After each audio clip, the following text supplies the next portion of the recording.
Matthew 27.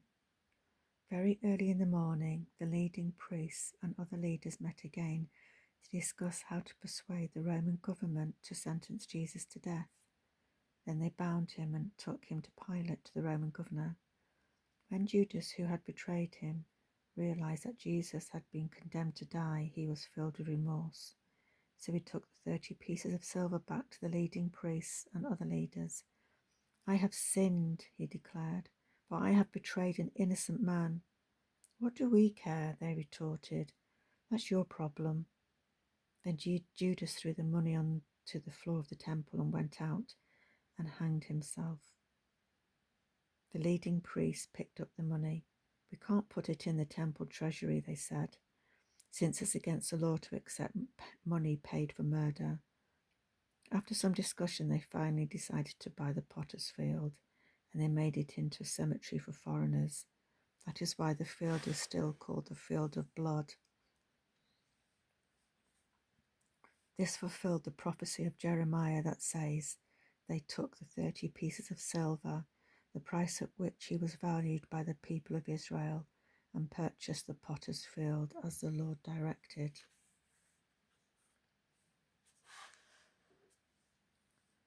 Now Jesus was standing before Pilate, the Roman governor. Are you the king of the Jews? The governor asked him. Jesus replied, Yes, it is as you say. But when the leading priests and other leaders made their accusations against him, Jesus remained silent. Don't you hear there are many charges against you? Pilate demanded, but Jesus said nothing, much to the governor's great surprise. Now it was the governor's custom to release one prisoner to the crowd each year during the Passover celebration.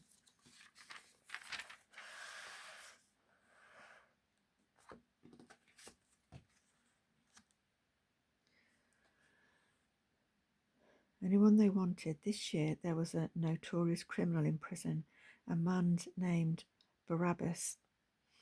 As the crowds gathered before Pilate's house that morning, he asked them, Which one do you want me to release to you, Barabbas or Jesus, who was called the Messiah? He knew very well that the Jewish leaders had arrested Jesus out of envy. Just then, as Pilate was sitting on the judgment seat, his wife sent him this message, Leave that innocent man alone, because I had a terrible nightmare about him last night. Meanwhile, the leading priests and other leaders persuaded the crowds to ask for Barabbas to be released and for Jesus to be put to death. So when the governor asked again, Which of these two do you want me to release to you? The crowd shouted back their reply, Barabbas. But if I release Barabbas, Pilate asked them, what should I do with Jesus, who is called the Messiah? And they all shouted, Crucify him. Why? Pilate demanded. What crime has he committed? But the crowd only roared the louder, Crucify him. Pilate saw that he wasn't getting anywhere and that a riot was developing, so he sent for a bowl of water and washed his hands before the crowd, saying, I am innocent of the blood of this man. The responsibility is yours. And all the people yelled back, We will take responsibility for his death, we and our children. So Pilate released Barabbas to them. He ordered Jesus flogged with a lead-tipped whip, then turned him over to the Roman soldiers to crucify him. Some of the governor's soldiers took Jesus into their headquarters and called out the entire battalion. They stripped him and put a scarlet robe on him. They made a crown of long, sharp thorns and put it on his head, and they placed a stick in his right hand as a scepter. Then they knelt before him in mockery, yelling, Hail, King of the Jews. Then they spit on him and grabbed the stick and beat him on the head with it. When they were finally tired of mocking him, they took off the robe and put his own clothes on him again. Then they led him away to be crucified.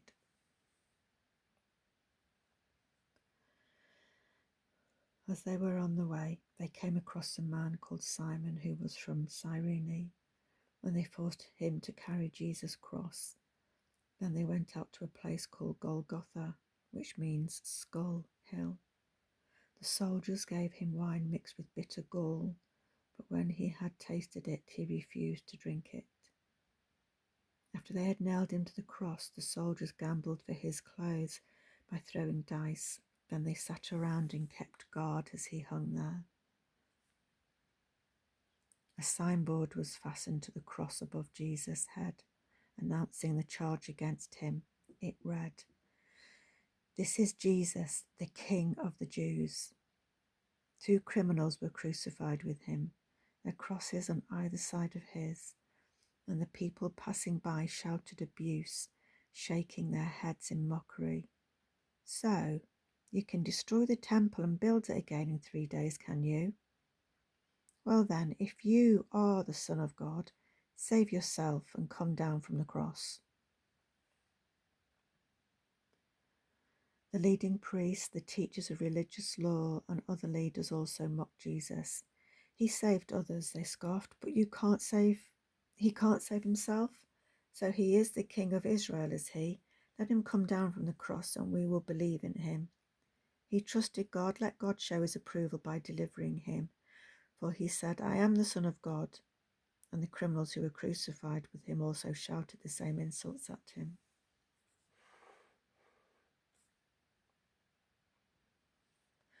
At noon, darkness fell across the land until 3 o'clock. At about 3 o'clock, Jesus called out with a loud voice, "Eli, Eli, lema sabachthani," which means, my God, why have you forsaken me?" Some of the bystanders misunderstood and thought he was calling for the prophet Elijah. One of them ran and filled a sponge with sour wine, holding it up to him on a stick so he could drink. But the rest said, "Leave him alone. Let's see whether Elijah will come and save him."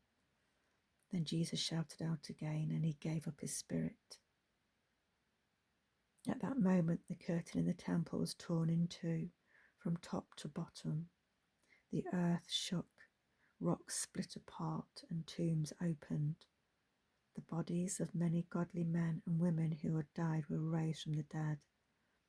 After Jesus' resurrection, they left the cemetery, went into the holy city of Jerusalem, and appeared to many people. The Roman officer and the other soldiers at the crucifixion were terrified by the earthquake and all that had happened. They said, "Truly, this was the Son of God." And many women who had come from Galilee with Jesus to care for him were watching from a distance.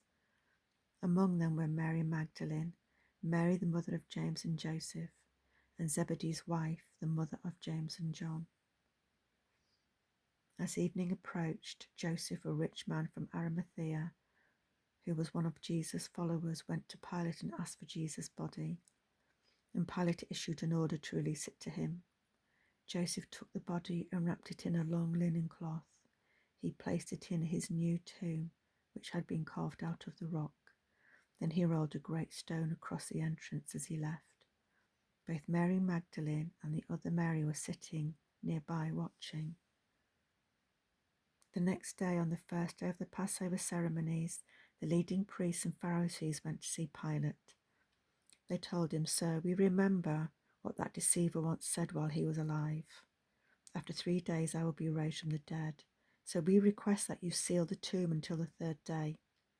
This will prevent his disciples from coming and stealing his body and telling everyone he came back to life. If that happens, we'll be worse off than we were at first."